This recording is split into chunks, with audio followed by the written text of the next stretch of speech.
बैठ जाओ भाई, भाई बैठ जाओ सारे, बैठ जाओ पूरे बैठ जाओ। रूल में संशोधन किया था कि जिन स्टूडेंट को पहले 70% मार्क्स पे MSc और PhD में 6,000 और 10,000 रुपये स्कॉलरशिप मिलेगी, उसमें अब बदलाव करके ये कर दिया था कि 25% स्टूडेंट्स को, सिर्फ 25% स्टूडेंट को स्कॉलरशिप मिलेगी, और वो भी 75% मार्क्स पे। जिस यूनिवर्सिटी का 900 करोड़ रुपये बजट है और हर एक स्टूडेंट को अगर स्कॉलरशिप दे दी जाए तो भी सभी स्टूडेंट्स के लिए 9 करोड़ रुपए खर्चा नहीं होता।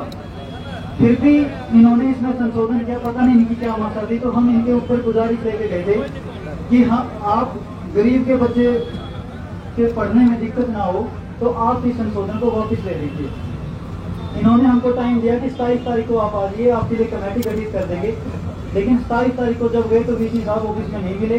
उसकी जगह DPG ने कहा कि ठीक है, हम कमेटी गठित कर देंगे।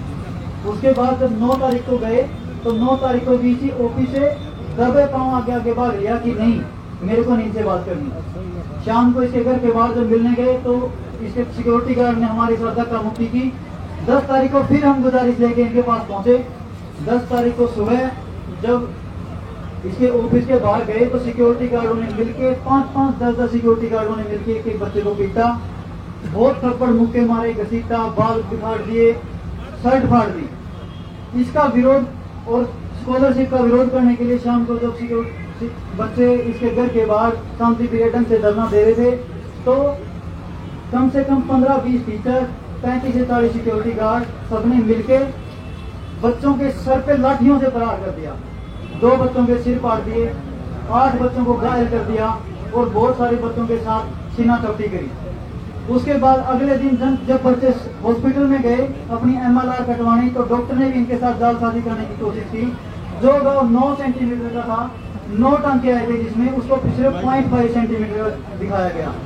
हमारे खिलाफ झूठा केस किया इन्होंने, जबकि इनके सिक्योरिटी गार्ड की झूठी MLR रिपोर्ट हमसे पहले काटी गई।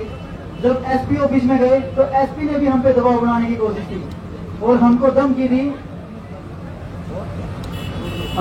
दी कि अगर उनके 8 बच्चों उनको 8 को लेके आऊंगा तो तुम्हारे 16 को लेके आऊंगा। उसके बाद बच्चों के एजिटेशन तोड़ने के लिए कोशिश की जा रही है कि तुम्हारी डिग्री तो नहीं होने दूंगा, अंडरटेकिंग साइन करना पड़ेगा कि अगर यहाँ पे आओगे, अगर डिग्री करनी है तो पहले अंडरटेकिंग साइन करो। लड़कियों को हॉस्टल में धमकाया जा रहा है, वहां जाओगे तो आपकी डिग्री नहीं होने देंगे।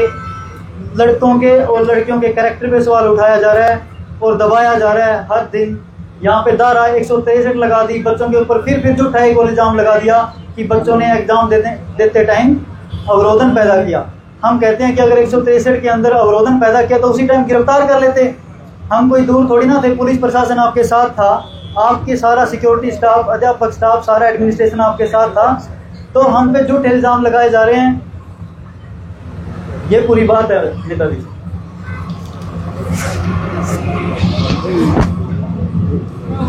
बैठ जाओ। अब मैं चाहूँगा हमारे बीच में हमारे आदरणीय व माननीय अजय सिंह चौटाला जी, जो इंडियन नेशनल लोकदल के राष्ट्रीय अध्यक्ष है, और ये वो नेताजी है जिन्होंने किसान आंदोलन के दौरान किसानों के समर्थन में इस्तीफा भी दे दिया था विधानसभा से। और मैं खुद बताऊं नेताजी, मैं आपकी सभी स्पीच सुनता हूँ और मुझे ये पता है आप इन अधिकारियों को बड़ा अच्छे से अड़काते हैं। तो आज हम चाहते हैं जैसे आपने ज्ञानचंद गुप्ता को विधानसभा के अंदर अड़काया था, उसी तरह आप इस VC को भी आप जवाब दीजिए। हमें आपसे बड़ी आस है। छात्र एकता जिंदाबाद, छात्र एकता जिंदाबाद, छात्र एकता जिंदाबाद।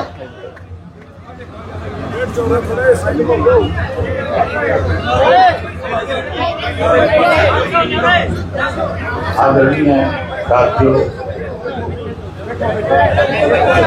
आगे तो जगह ही नहीं। मैं कोई आपके बीच में भाषण देने के लिए नहीं आया। वो फाइल है, वो दी थी मना। मैं आपकी पीड़ा को समझता हूँ। जब सबसे पहले आपके ऊपर आप अपनी जायज मांगों को लेकर के वाइस चांसलर के घर पे गए, जहाँ वाइस चांसलर को आप लोगों के साथ बैठ करके बात करनी चाहिए थी, आपकी समस्या को सुन करके उसका समाधान करना चाहिए था, बजाय आपकी बात को सुनने के आपकी बात को दबाने का प्रयास किया गया। और दबाया भी इस तरीके से गया कि इस यूनिवर्सिटी में मैं भी स्टूडेंट रहा हूँ। हमारे वक्त में भी बहुत बार इस तरह की स्ट्राइक हुई थी। बहुत बार वाइस चांसलर जो है हमारी बात को सुनता नहीं था और हम उसको अपनी बात उसके सामने रखने के लिए उसके ऑफिस का भी घेराव करते थे, उसके घर का भी घेराव करते थे और आखिर में वीसी को आकर के हमारे बीच में खड़ा होकर के सारी बातें सुन करके जो हमारी जायज मांगे होती थी उसको मानना पड़ता था। कभी भी इस तरह का किसी भी वाइस चांसलर के वक्त में इस तरह के हालात नहीं पैदा हुए कि प्रोफेसर और स्टूडेंट्स भी आपस में आमने सामने खड़े हुए। आज का जो आपका वाइस चांसलर है इसने तो इस किस्म के हालात पैदा कर दिए यूनिवर्सिटी में कि आज स्टूडेंट का जो टीचर का एक रिश्ता है उस रिश्ते में भी कहीं ना कहीं जहर घोलने का काम किया है। जिस ढंग से कुछ प्रोफेसर्स को अपने साथ लेकर के स्टूडेंट्स के ऊपर लाठीचार्ज किया, उनको घायल किया, उनको चोटें पहुंचाई और उसके बाद आपकी बात को सुनने की बजाय कहीं ना कहीं आपको यहाँ बैठने पर मजबूर किया। मेरे से पहले हमारी पार्टी की तरफ से आपके बीच में हमारे आईओएसएल जो हमारा स्टूडेंट ऑर्गेनाइजेशन है उसको जो पूरे प्रदेश में आईओएसएल का जो जगह जगह पे उन्होंने जो संगठन बनाया उसको देखने वाले अर्जुन सिंह आपके बीच में है। आपको आश्वासन भी देकर के लिए खुल करके कह के भी गए कि हम आपके साथ हैं। हमारी आईओसी की यूनिट जो है वो लगातार आपके साथ पिछले 13 दिन से बीच में आपके रह करके आपकी इस लड़ाई में आपका सहयोग कर रहे हैं। मैं आज इसलिए आया हूं कि समर्थन और सहयोग तो हमारा है ही है, लेकिन मैं वाइस चांसलर को ये कहने के लिए आया हूँ आपके माध्यम से, खास करके प्रेस के लोगों के माध्यम से और प्रशासन को भी, जो लोकल प्रशासन जो है यहाँ का उसको भी ये बताने आया हूँ कि जिन लोगों के खिलाफ एफआईआर में नाम दिए गए, जिन जिन प्रोफेसर ने खुद ने हाथों में लाठियां उठा करके, डंडे उठा करके स्टूडेंट्स को पीटने का काम किया, चोटें पहुंचाई है, चाहे उसमें रजिस्ट्रार है, चाहे कोई प्रोफेसर है, चाहे कोई सिक्योरिटी का आपका चीफ सिक्योरिटी अफसर है, उन सबको खिलाफ कार्रवाई होनी चाहिए और उनको तुरंत गिरफ्तार करना चाहिए। जहां उनको गिरफ्तार करें वहीं जो स्टूडेंट का एक अधिकार है, हर यूनिवर्सिटी ने पूरी दुनिया के अंदर जो भी इंटेलिजेंट स्टूडेंट्स होते हैं जो 80%, 70%, 75% मार्क्स लेते हैं, वहां पे हर बच्चे को स्कॉलरशिप दी जाती है। दुनिया की यूनिवर्सिटी तो हमारे बच्चों को बुला करके स्कॉलरशिप दे करके पढ़ाने का काम करती है और हमारी अपनी यूनिवर्सिटियों में जहाँ स्कॉलरशिप दी जा रही थी उनको वाइस चांसलर अपने तानाशाह रवैये के साथ बंद कर रहा है। उसको बंद करने की बजाय उस स्कॉलरशिप को जहाँ 10,000 दिया जा रहा था 10 के बजाय, क्योंकि समय के अनुसार हर चीज में बदलाव आता है, इस स्टाइपेंड को बढ़ाना चाहिए ताकि स्टूडेंट का और ज्यादा हौसला बढ़े और उसको उसकी पढ़ाई में कोई दिक्कत ना आए। खास करके गरीब जो बच्चे हैं जो फीस भरने में असमर्थ है, उन बच्चों को इससे मदद मिलती है, उनका स्कॉलरशिप भी बढ़े। मैं इसके लिए गवर्नर से भी बात करूंगा और मैं इसके लिए चीफ मिनिस्टर से भी बात करूंगा। उसके साथ साथ विधानसभा का जब सेशन आएगा उस सेशन में आपकी लड़ाई को बहुत अच्छे ढंग से लड़ेंगे और सरकार को इस बात के लिए हाउस में मजबूर करेंगे कि सरकार को ये कहना पड़ेगा कि वाइस चांसलर भी बदलेंगे, उसको भी हटाएंगे, और उसके साथ साथ जिन लोगों ने स्टूडेंट्स के साथ जबरदस्ती करी है, मारपीट किया, उनके खिलाफ भी सख्त कार्रवाई हो, ये बात भी रखते हैं। मैं तो आपसे एक और बात कहने आया, आपके बैठने से मानने वाले लोग नहीं है। आपको एक कमेटी बनानी चाहिए स्टूडेंट ऑर्गेनाइजेशंस की, उसमें हर जाति विशेष वर्ग के स्टूडेंट्स को साथ लेना चाहिए, जो जाकर के बच्चों को सारी बात बता सके, समझा सके। और आप पूरे प्रदेश के अंदर हर यूनिवर्सिटी में जाओ और हर यूनिवर्सिटी के स्टूडेंट्स को अपने साथ अपना समर्थन देने का काम करो। हमारा तो पार्टी का आपको समर्थन है, हमारे स्टूडेंट ऑर्गेनाइजेशन का भी समर्थन है। दूसरी जगह भी जहाँ जहाँ आप जाओगे वहाँ पे हमारे IASO के जो बच्चे हैं, जो वहाँ पे पदाधिकारी, वो आपके साथ खड़े होंगे और वो आपकी इसमें मदद करेंगे। और आप इसमें एक बड़ी महापंचायत बुलाओ जिसमें सारी पॉलिटिकल पार्टियों के लोगों से भी कहो कि वो सारे आए और आकर के आपको समर्थन दे करके जाए। आज इस पे राजनीति करने की जरूरत नहीं, इंसाफ मिले।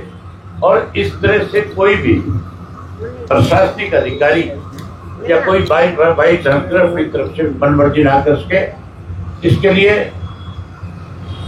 आप लोग जब भी हमें बुलाओगे आपके बीच में, हम आपके बीच में आएंगे और आपको खुल करके आपका साथ और समर्थन देने का काम करेंगे। इसके लिए अगर आप कोई बड़ा फैसला लोगे तो उस फैसले में भी हम आपके साथ खड़े हो जाएंगे।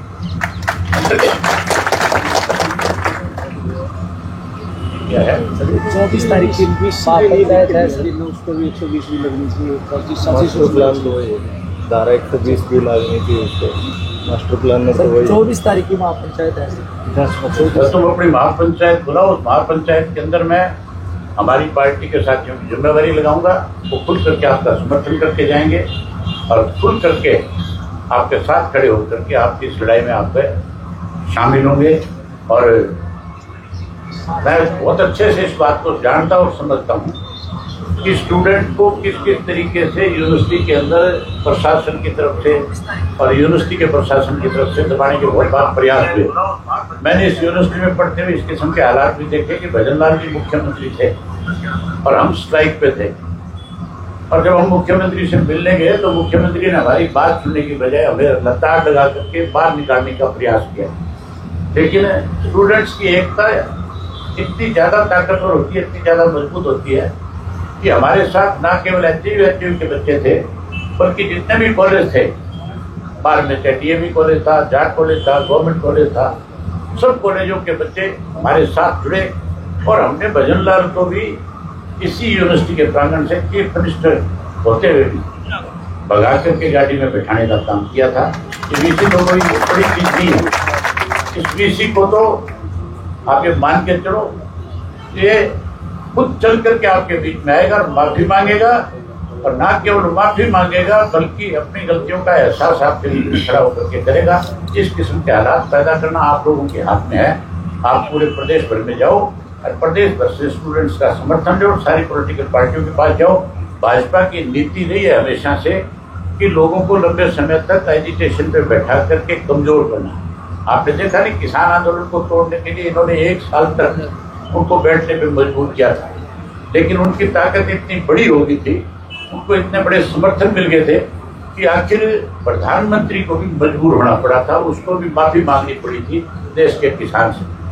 आप सब जगह जाओ, अपना समर्थन लो। 24 की महापंचायत में भी आप सब राजनीतिक दलों को भी बुलाओ, ताकि आज बारी बारी से जो है, ये कहा जाता है कि ये राजनीतिक आंदोलन हो जाएगा, इसमें क्यों हमारे बच्चे नहीं पढ़ते? हर पार्टी के हर वर्ग के बच्चे आज यूनिवर्सिटी के स्टूडेंट हैं, नहीं है? सारे पढ़ते नहीं पढ़ते? हमारे बच्चों पे कोई किसी तरह से इस तरह से जबरदस्ती करे तो क्या हमारी जिम्मेवारी नहीं बनती कि हम आपके साथ आकर के खड़े हों? तो आप